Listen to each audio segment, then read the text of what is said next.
Amigos televidentes, continuamos con Cerrando la Noche y qué bueno arrancar esta semana, señores, con la presencia de don Apolinar Veloz, que está hoy esta noche, economista, con quien vamos a conversar. Y siempre es grato conversar con don Apolinar porque es un hombre con un conocimiento, con una capacidad, con una experiencia en temas económicos, y más ahora que en la República Dominicana hablamos cada vez más de endeudamiento, de inflación, de crecimiento económico, de toda esta medida que ha tomado el Banco Central de la República Dominicana para hacer frente a la situación inflacionaria, y que eso consigo ha traído o ha provocado una inflación en lo que es la tasa de interés. Pero vamos a dejar que sea don Apolinar a quien le demos las buenas noches hoy para que nos hable de ese tema. Don Apolinar, bienvenido a su programa. Gracias, Giovanni, gracias, Junior, por la invitación otra vez para compartir este espacio con ustedes. Y nada, estoy abierto a sus preguntas. Giovanni habló de inflación. Y a mí me gustaría saber, Apolinar, ¿qué impacto tiene para los usuarios de los servicios financieros y bancarios la disposición del aumento de la tasa de interés, y qué efecto tiene para la economía? Porque a lo mejor lo que le conviene a la economía y la fortalece, quizá no fortalece al ciudadano de a pie. Vamos a explicarnos eso. Sí. Normalmente se entiende que la inflación es de origen monetario, es decir, que hay un aumento de la cantidad de dinero en circulación, y si la economía está funcionando cercano al pleno empleo, un aumento de la demanda va a significar presión sobre la oferta, y si la oferta no puede responder porque está casi, digamos, en su nivel más alto, genera inflación. Pero este no es el caso que nos ocupa ahora. La inflación ha sido fundamentalmente una inflación por la pandemia, por la interrupción de las cadenas de suministros, y ahora recientemente con la guerra de Ucrania, donde los precios de las materias primas se han comenzado a incrementar, y obviamente como República Dominicana depende en las producciones de sus bienes internamente de materias primas importadas, pues obviamente ese incremento de costos se transfiere a los precios de venta y tenemos inflación. Eso es lo primero. Por lo tanto, el aumento de la tasa de interés no debería ser la cura, porque el aumento de la tasa de interés deprime la inversión, que se supone que es el elemento central para que haya crecimiento económico, ¿no? Entonces, lo que está haciendo la política del Banco Central es aumentando el costo de la inversión y reduciendo el crecimiento de la economía. Y eso significa mayor cantidad de desempleo, y eso también significa mayor cantidad de pobres. Ahora bien, en la República Dominicana no se manifiesta de esa manera porque la cifra la calcula el Banco Central. Y como la permanencia del gobernador depende de qué buenas sean las cifras, pues evidentemente que nunca las cifras van a ser contrarias a la estabilidad de su posición, que es una diferencia fundamental. Por ejemplo, en el Banco Central de Inglaterra, el gobernador del Banco Central entra por un contrato, y ese contrato le obliga a conseguir los objetivos que se plantea el Banco Central. Si es una inflación de 2%, la estabilidad de la posición de ese gobernador depende del cumplimiento de ese objetivo, o de si mantener el empleo en 5% o en 3% de la fuerza laboral total. Si cumple con ese objetivo, se queda. Si no cumple con ese objetivo, se va. Obviamente, en la República Dominicana poner, un contrato al gobernador del Banco Central, siendo quien hace las cifras, pues evidentemente no tiene ningún sentido. Entonces eso debería ser cuando desaparezca del Banco Central el cálculo de las cifras y se lo den a otra institución, como funciona en la mayoría de los países. Entonces probablemente podamos hacer un ejercicio de la política monetaria mejor de lo que se tiene. Ahora bien, eso es por el lado de la economía en términos generales. Debo decir que las cifras que ha dado el Fondo Monetario Internacional, el Banco Mundial y la revista The Economist sobre el crecimiento mundial, todas aquellas economías desarrolladas que aumentaron las tasas de interés, sus economías se han contraído para el segundo trimestre del año, pero además la proyección para el año del 2023 es un crecimiento muy pequeño, muy bajo, ¿no? Obviamente que eso afecta a la economía dominicana, sabiendo que Estados Unidos se asume que crezca menos del 1% en este año. Y probablemente en el año del 2023 crezca alrededor de 1.20%. Con lo cual, nuestro principal socio comercial va a caer. Obviamente que el Banco Central no va a tomar en cuenta esa circunstancia, porque con toda seguridad la economía dominicana crecerá durante el tercer y cuarto trimestre del año y vamos a tener una rimbombante tasa de crecimiento al final de año. ¿Eso se transfiere al beneficio de los ciudadanos? No. ¿Por qué no se transfiere al beneficio de los ciudadanos? Porque sencillamente los precios están subiendo. La última tasa de inflación que dio el Banco Central fue de 9.46. Eso significa que es casi 4 veces superior a, 2 veces y media superior a lo que es el objetivo del Banco Central, de tal manera que la inflación por lo menos le lleva un 30% del salario de cada persona. Un 30%. Es decir, que si usted gana 10,000 pesos, usted está perdiendo 3,000 por inflación. Tan sencillamente como eso. Entonces, eso perjudica al consumo y el consumo es la variable fundamental del crecimiento porque es aproximadamente el 82-83% del producto.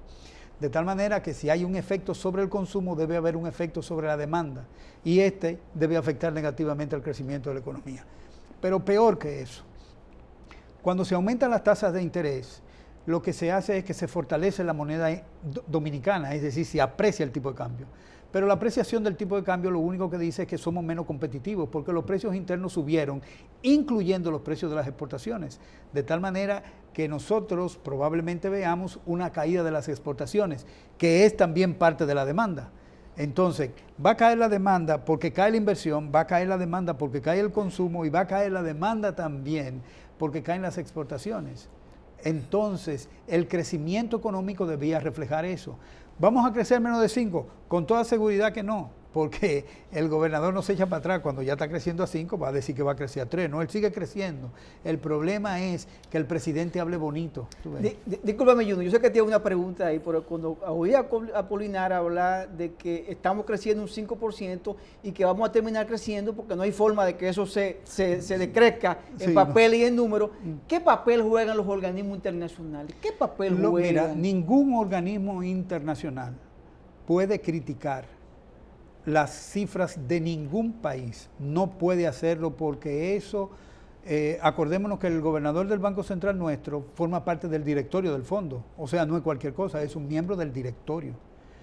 Y si alguna persona, y ha ocurrido, por ejemplo, con este mismo gobernador, que no le gusta, por ejemplo, el jefe de misión que viene, envió una carta al Fondo Monetario Internacional para cambiarlo, y lo han cambiado varias veces durante la administración de Valdés.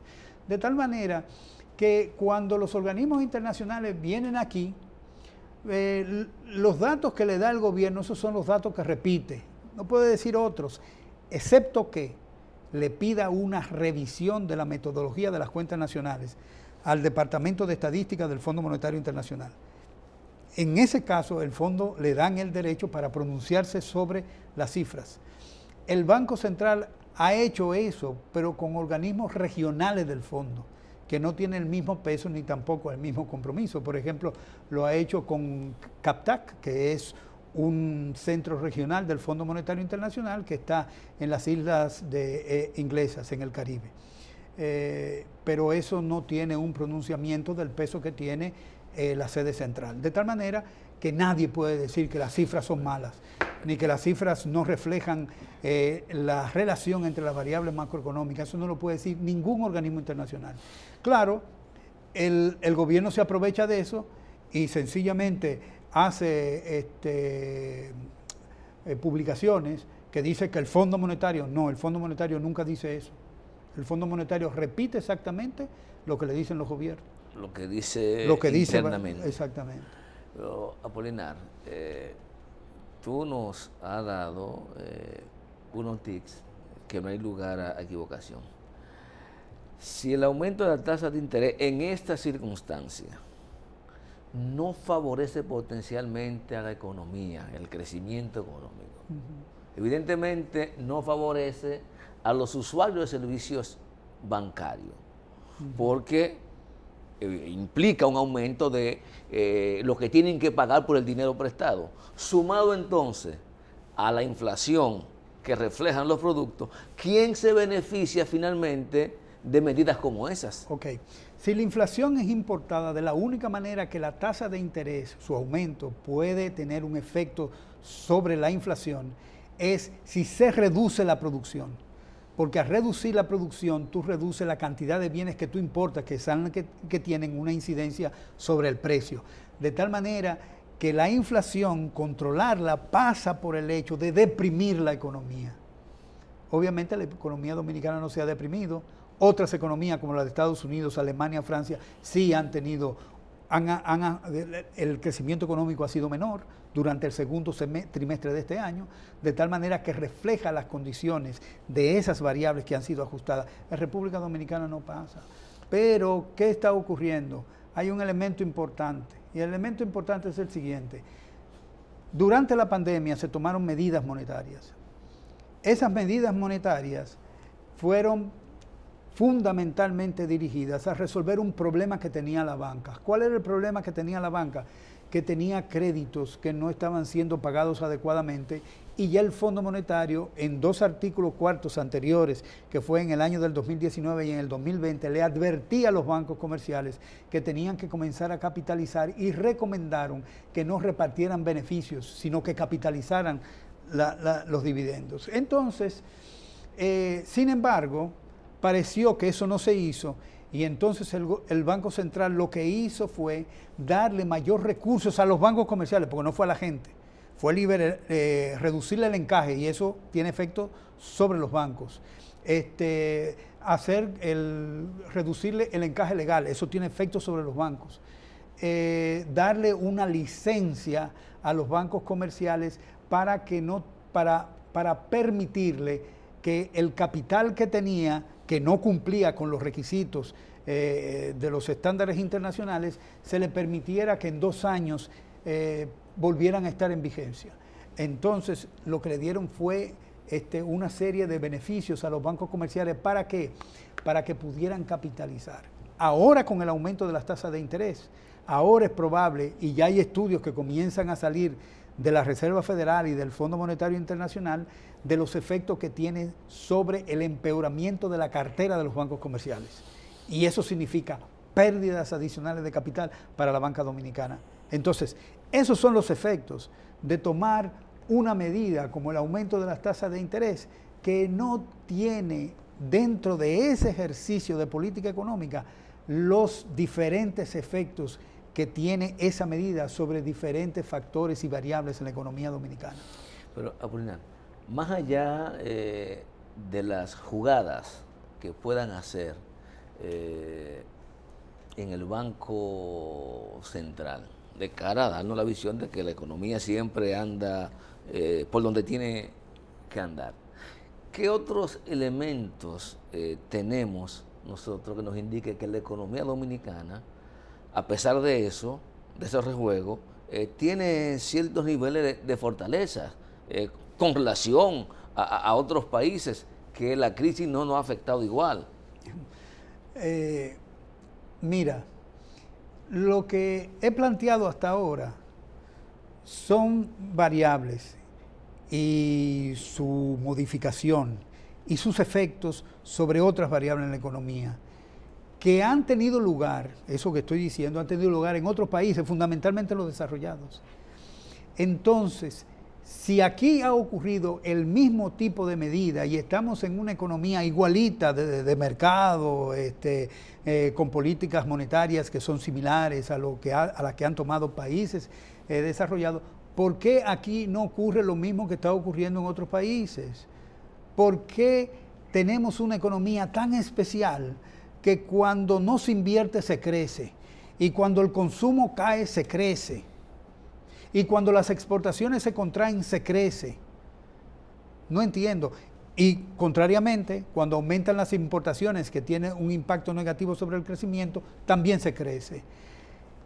Yo he dicho, y lo reitero en esta ocasión, que el funcionamiento de la economía dominicana no está de acuerdo con los parámetros normales que los economistas utilizan en cualquier parte del mundo para hacer una evaluación macroeconómica. Siempre los resultados de la economía dominicana van contrario a la teoría económica. Y ese es el problema. Yo no me la sé explicar de otra forma, porque eso fue lo que yo aprendí. Si ha cambiado, y hago esfuerzo por mantenerme al día, no me he dado cuenta de ese cambio. No ha surgido ninguna otra economía que cuando cae la inversión, el producto crece. Y como el Banco Central tiene modelos de crecimiento económico que están fundamentados justamente en esa variable, pues yo espero que si hay una reducción de la inversión, entonces efectivamente ocurra una caída del crecimiento. Ahora bien, también va a haber una caída del crédito, porque el crédito es más caro. Entonces, si no hay crédito, no hay inversión, ¿cómo es posible que siga manteniéndose el crecimiento? Puede ser que se mantenga el crecimiento, lo que pasa es que el Banco Central no ha dado la explicación correspondiente, porque la explicación del Banco Central es: la economía creció. ¿Por qué creció? Porque creció el sector agropecuario, sector industrial, turismo. Pero esos son, telecomunicaciones, banca. Sí, si crecen los componentes de una variable, pues la variable tiene que crecer. Ahora bien, esa es una explicación contable del asunto. Yo lo que quiero es una explicación de las variables que normalmente inciden en el producto. ¿Cuál es el consumo, la inversión, la depreciación, el gasto público, las exportaciones, las importaciones, las tasas de interés, ¿no? La productividad, el salario real? Todos esos son elementos que concatenados te dan una visión macro de una economía. Pero eso no se discute en ninguno de los informes del Banco Central. No se discute. ¿Y hasta cuándo puede ser sostenible una situación como la que tú estás planteando? Sostenible inmediatamente la dirección que tomen las variables macroeconómicas comiencen a dar aviso de crisis. O sea, por ejemplo, una reducción de un aumento de la tasa de interés, lo que primariamente está buscando el gobernador es que las inversiones extranjeras no se vayan del país. Porque si se van del país, entonces se va a producir una devaluación que afecta positivamente a las exportaciones, pero que el gobernador no quiere. Porque el Banco Central, las políticas del Banco Central lo que están tratando es de proteger a los importadores. Porque mientras más barato esté el dólar, más baratas son las importaciones, aunque no son más baratos los bienes que nos venden. Y no solamente la materia prima, sino también los bienes finales que nos venden aquí. Porque aquí no hay ningún tipo de competencia. Aquí hay competencia de monopolios. Si los monopolios no compiten, se ponen de acuerdo. Podemos decir, don Apolinar, que las medidas que toma el Banco Central, más que todo es para que los números cuadren, para que los números den y no se vean números rojos ni se vea una mala ejecución de la política monetaria. Números rojos hay, o sea, el Banco Central tiene un déficit operacional de entre 45 y 50 mil millones al año y paga intereses que representan alrededor del 70% de los gastos operativos del Banco Central. O sea que el déficit cuasi fiscal del Banco Central es muy grande. Y aún así quieren capitalizar al Banco Central. El Banco Central no se puede capitalizar porque el Banco Central, una de sus políticas fundamentales es la emisión de deuda. Entonces usted no puede incrementar el pasivo de una empresa y querer capitalizarla, a menos que usted esté haciendo crecer en la misma medida o en mayor medida el activo. Obviamente las reservas han crecido muchísimo, pero la reserva no es porque el Banco Central tenga ingresos, sino porque el gobierno se ha endeudado para darle la divisa al Banco Central. Y tiene un activo bastante grande. Pero el activo es casi del mismo tamaño, un poquito menor que los 840 mil millones de pesos que tiene de deuda el Banco Central. Entonces, ese activo que creció está compensado inmediatamente por el activo que tiene. Yo no sé si es una percepción que yo tengo, Pero parecería ser que aquí hay sectores que temen a que pueda haber un nuevo gobernador del Banco Central. Claro que tienen que temer. Porque a veces me llega a la memoria, vamos a decir, el norteamericano que dirigió la Reserva Federal desde el 87 al 2006, Alan Greenspan. Alan Greenspan. Entonces, Valdés responsable de la crisis del 2008. Ahí voy.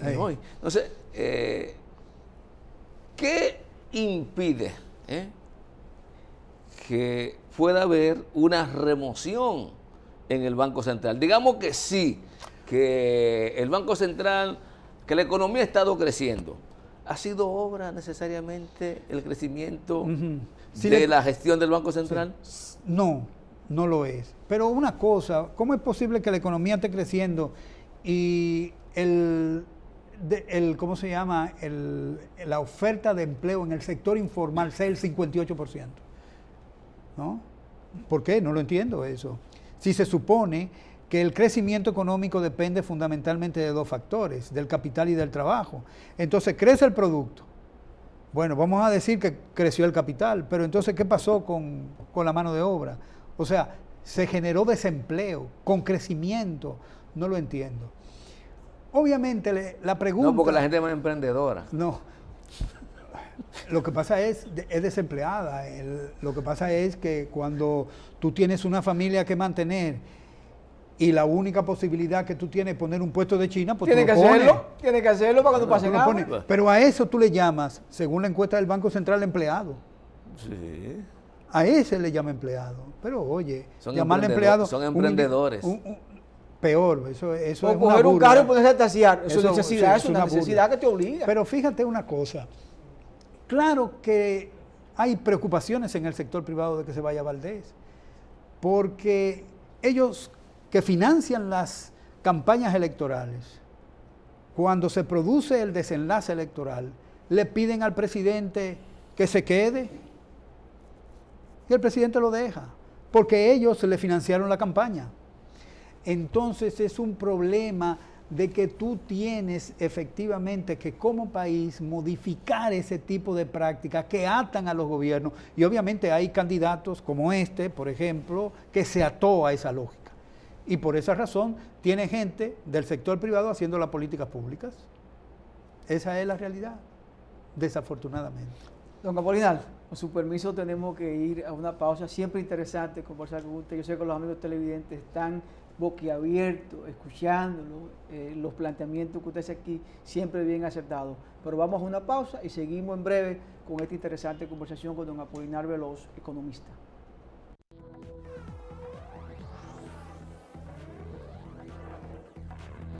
Amigos televidentes, continuamos con esta interesante entrevista con don Apolinar Veloz, economista, un destacado economista de la República Dominicana, siempre con medidas acertadas sobre la economía dominicana y con planteamientos bien concretos. Don Apolinar, escuché en esta semana que acaba de recién concluir que el Banco Central pretende aperturar varias sucursales. ¿El Banco Central? Perdón, el Banco de Reserva, varias sucursales en Europa y Estados Unidos, principalmente en las ciudades de Boston, Nueva York y directamente Madrid, España.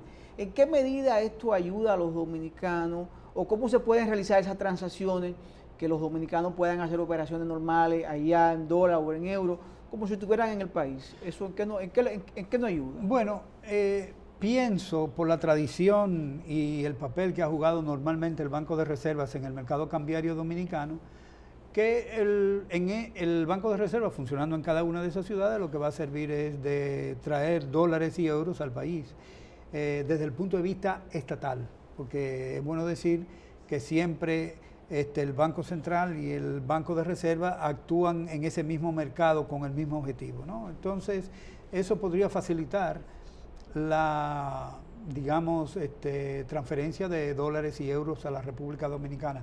No creo que el Banco de Reservas esté en capacidad de competir con los bancos europeos y con los bancos americanos, de tal manera que no veo claro cuál sería los servicios que podrían dar allá, porque allá no se le puede... de crédito, préstamo. Allá tú no le puedes quitar de una cuenta que tenga cualquier individuo depósitos, sea en cuenta de cheque o sea de ahorro, quitarle porque tenga un balance mínimo.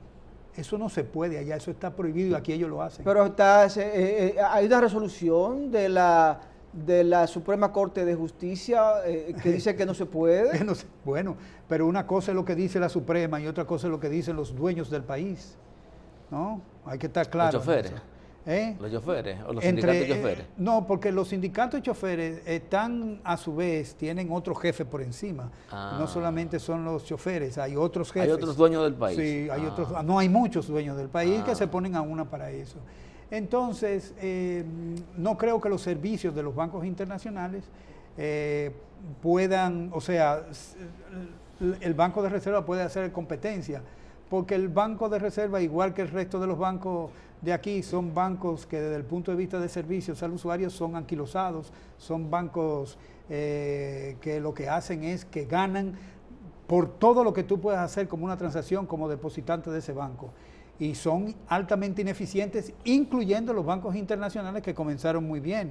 Por ejemplo, hubo un banco extranjero que compró en la crisis del 2003, no menciono su nombre por razones obvias, y cuando abrió su mercado, se abrió el mercado hipotecario, puso la tasa de interés en 14.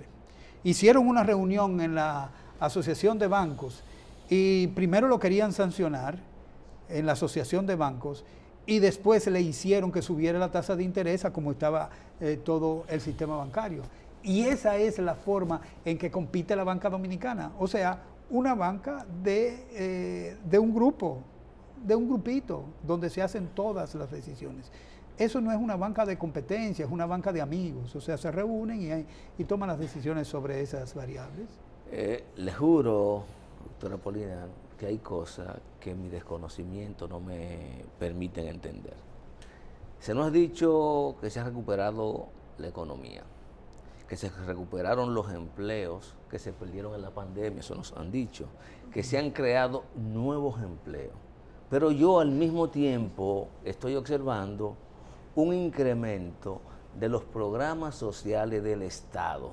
Y la verdad que yo no entiendo cómo crece la economía, cómo se recuperaron los empleos que se perdieron, cómo se han creado nuevos empleos y al mismo tiempo aumenta el gasto en subsidios sociales. Explíqueme eso.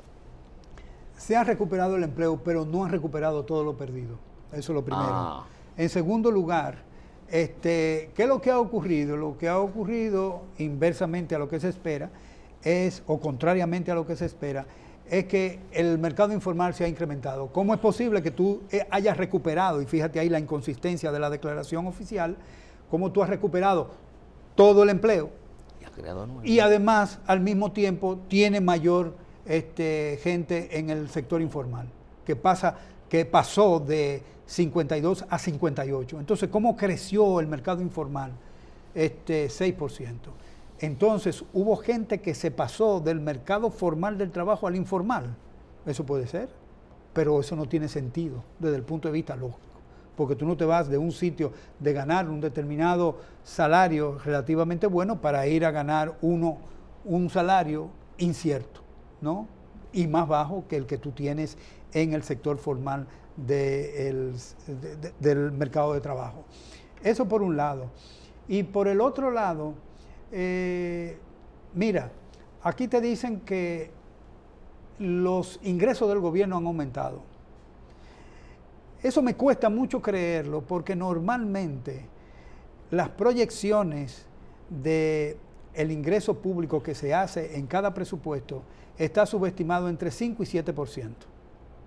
De tal manera que en todos los meses, o en la mayoría de ellos, siempre habrá un aumento de los recaudados con respecto a lo que estimaste al principio del ejercicio presupuestario. Pero no es que tú tienes más dinero, tú lo estás comparando con respecto a una proyección que ha sido subestimada, ¿no?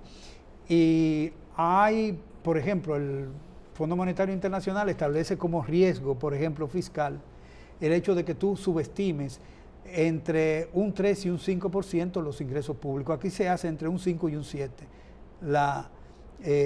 ¿Cómo se llama? La subestimación. ¿Por qué hacen eso? Porque la ley que permite el presupuesto complementario tiene que estar fundamentado en el aumento de los ingresos que se estimaron al principio o en una fuente de ingreso inesperada que sorprendió a todo el mundo y entró dinero al gobierno que no se pretendía, y eso significó mayor cantidad de dinero. Entonces, cuando tú tienes mayor cantidad de dinero, entonces se permite hacer un presupuesto complementario. Pero aquí se hace un presupuesto complementario, y eso lo hizo consuetudinariamente los PLDeses, lo hicieron de esa manera, subestimaron mucho los ingresos para siempre hacer un presupuesto complementario. Pero el presupuesto complementario tiene como prerequisitos que efectivamente se produzca o un aumento o un alza de los ingresos. Pero cuando tú tienes una estimación que está fundamentada sobre criterios técnicos serios y ciertos.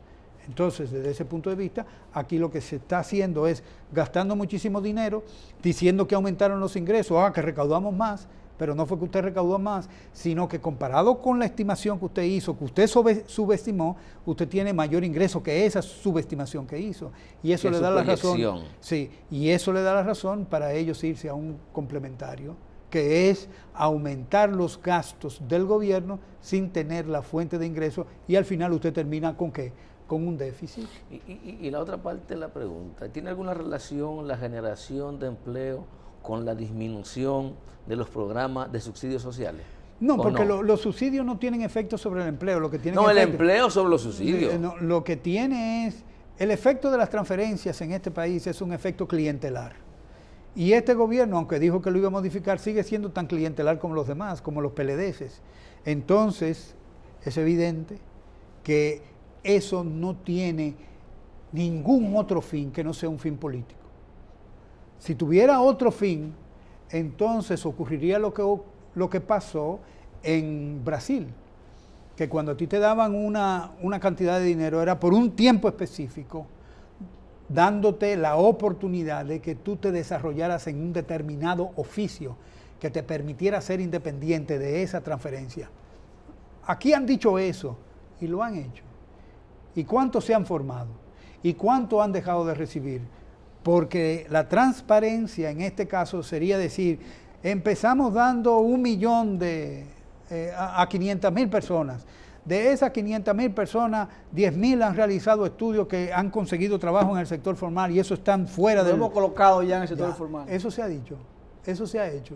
¿Dónde está eso? Entonces, lo que está haciendo el gobierno es lo que hizo la tradición PLDista en el gobierno. O sea, sencillamente ha transformado, jugando con la pobreza de la gente, en clientes del gobierno. Yo no puedo decir que sea del cambio, porque eso no es posible decirlo, al gobierno del PRM. ¿Del? PRM. Sí, del partido de gobierno, la sigla. Partido de una gobierno. Cosa es que ellos estalbolen una consigna de campaña, pero no todo el mundo tiene que aceptarla, ¿verdad, don Apolinar? A veces escucho esa R muy corta, no PRM, sino PRM. Porque es que yo estoy confundido. Siempre me decían que la doble R era R. Entonces, por eso yo digo PRM. Exactamente, eso yo digo PRM. El partido de revolucionario, eso no tiene nada. Pero es moderno. Y moderno tampoco, porque moderno pudiera estar al día con las principales teorías. Tiene mucha joven, don Apolinar es moderno, tiene mucha juventud. Modernos son las políticas. Y revolucionarias son las políticas. O sea, un gobierno revolucionario cuando hace políticas que revolucionan la forma de vida de los dominicanos y la forma de vida de hacer negocios. Y lo que se ha hecho es justamente empantanar a la producción con todo esto, fideicomisos y APPs, que lo único que van a terminar haciendo es generando una deuda mucho mayor en el gobierno dominicano para financiar los negocios privados. Oye, ¿cómo es la cosa? Una política no puede ser revolucionaria cuando tú aumentas el pasivo del gobierno para darle negocio al sector privado. Eso no puede ser. Eso no es revolucionario ni es moderno. Bueno, ese es el gobierno del cambio, ese es el gobierno que tenemos, don Apolinar. Vamos a agradecerle su participación en la noche de hoy. Siempre, vuelvo y reitero, es interesante conversar con usted. Sé que los amigos de televidentes disfrutaron este manjar de entrevista con usted. Así que vamos a despedirlo por la noche de hoy.